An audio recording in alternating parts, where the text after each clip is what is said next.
तो आरबीआई ने एक बड़ी राहत दे दी है आम जनता को। पिछले 5 साल से रेपो रेट में जिस कटौती की उम्मीद की जा रही थी, वो आखिरकार 2025 में हो गई। 7 फरवरी 2025 को आरबीआई के नए गवर्नर संजय मल्होत्रा ने आरबीआई पॉलिसी का ऐलान किया और उसमें रेपो रेट की कटौती का बड़ा ऐलान कर दिया गया। 25 बेसिस पॉइंट की कटौती रेपो रेट में होने पर सस्ते कर्ज की उम्मीद करने वालों के लिए एक बड़ी राहत आई है।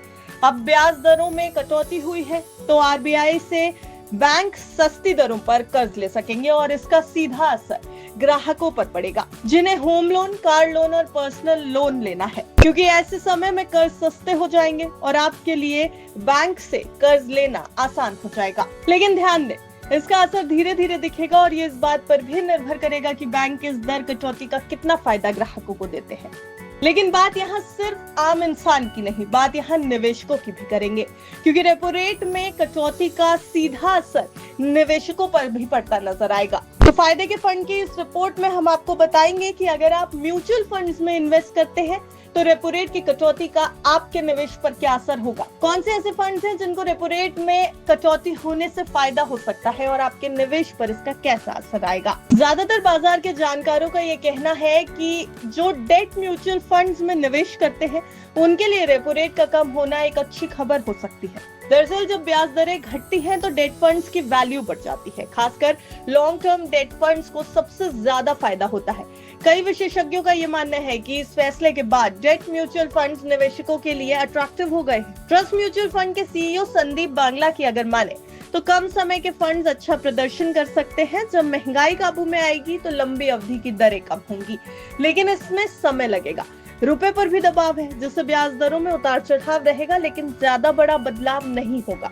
संदीप बांग्ला की माने तो इस साल फिक्स्ड इनकम म्यूचुअल फंड्स के लिए अच्छा रहेगा। जब ब्याज दरें कम होती हैं तो लॉन्ग टर्म डेट फंड्स अच्छा प्रदर्शन करते हैं।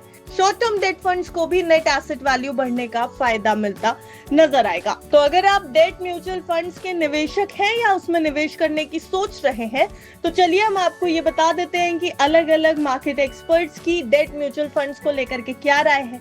एक्सपर्ट्स का मानना है कि लॉन्ग ड्यूरेशन और डायनामिक बॉन्ड फंड्स भी ये अच्छा ऑप्शन हो सकते हैं। फिस्डम के रिसर्च वाइस प्रेसिडेंट सागर शिंदे की अगर माने तो डेट फंड्स में निवेश बढ़ाना चाहिए, लेकिन पोर्टफोलियो को डाइवर्सिफाई रखना बेहद जरूरी है।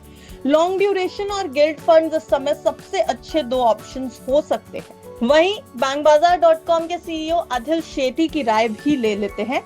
उनका कहना है कि जो लोग पहले से ही एफडी में निवेश कर चुके हैं उन्हें तो फायदा होगा इस रेपो रेट के कम होने से, लेकिन जो नई एफडी बनवाएंगे उन्हें शायद कम ब्याज दरों से संतोष करना पड़ सकता है, क्योंकि जब रेपो रेट कम होता है तो फिक्स्ड डिपॉजिट की इंटरेस्ट और रिटर्न पर भी फर्क पड़ता है, उसमें भी कमी आती है। वैसे अगर म्यूचुअल फंड पर आए तो अदिल सेठी की राय है कि इस साल फिक्स्ड इनकम म्यूचुअल फंड्स के लिए अच्छा रहेगा। सेठी का भी ये कहना है कि शॉर्ट टर्म डेट फंड्स को भी एनएवी बढ़ने का फायदा मिलेगा और लॉन्ग टर्म डेट फंड्स भी अच्छा प्रदर्शन करते नजर आएंगे। तो कुल मिलाकर ये फैसला लोन लेने वालों के लिए तो अच्छी खबर है, लेकिन एफडी निवेशकों के लिए उतनी राहत भरी नहीं है। वहीं डेट म्यूचुअल फंड्स निवेशकों के लिए एक सही मौका हो सकता है अपने निवेश को रीबैलेंस करने का। चलिए जानते हैं क्वांटम एएमसी के fixed income fund manager Pankaj Pathak का क्या कहना है। उनका कहना है कि हमें आने वाले समय में रेट कट और भी देखने को मिल सकते हैं। ऐसे में निवेशकों को मीडियम से लॉन्ग टर्म डेट फंड्स में निवेश करने पर विचार करना चाहिए। तो देखिए, कुल मिलाकर रेपो रेट में कटौती से लोन भी सस्ते होंगे, डेट फंड्स भी आकर्षक होते नजर आ रहे हैं और एफडी निवेशकों को थोड़ी सतर्कता बरतने की सलाह मार्केट एक्सपर्ट्स दे रहे हैं। ऐसे में अब आगे क्या होगा, क्या डेट फंड्स एक बेहतर अट्रैक्टिव ऑप्शन की तरह उभर कर सामने आएंगे, ये देखने वाली बात होगी। हमने आपके सामने रखे हैं एक्सपर्ट व्यूज, लेकिन बस तक की आपको यही सलाह है कि अगर आपको बाजार में कहीं भी निवेश करना है तो अपने फाइनेंशियल एडवाइजर की राय एक बार जरूर ले लें, क्योंकि ये खबर सिर्फ आपकी जानकारी के लिए बनाई गई है। देखते रहिए बिज़ तक।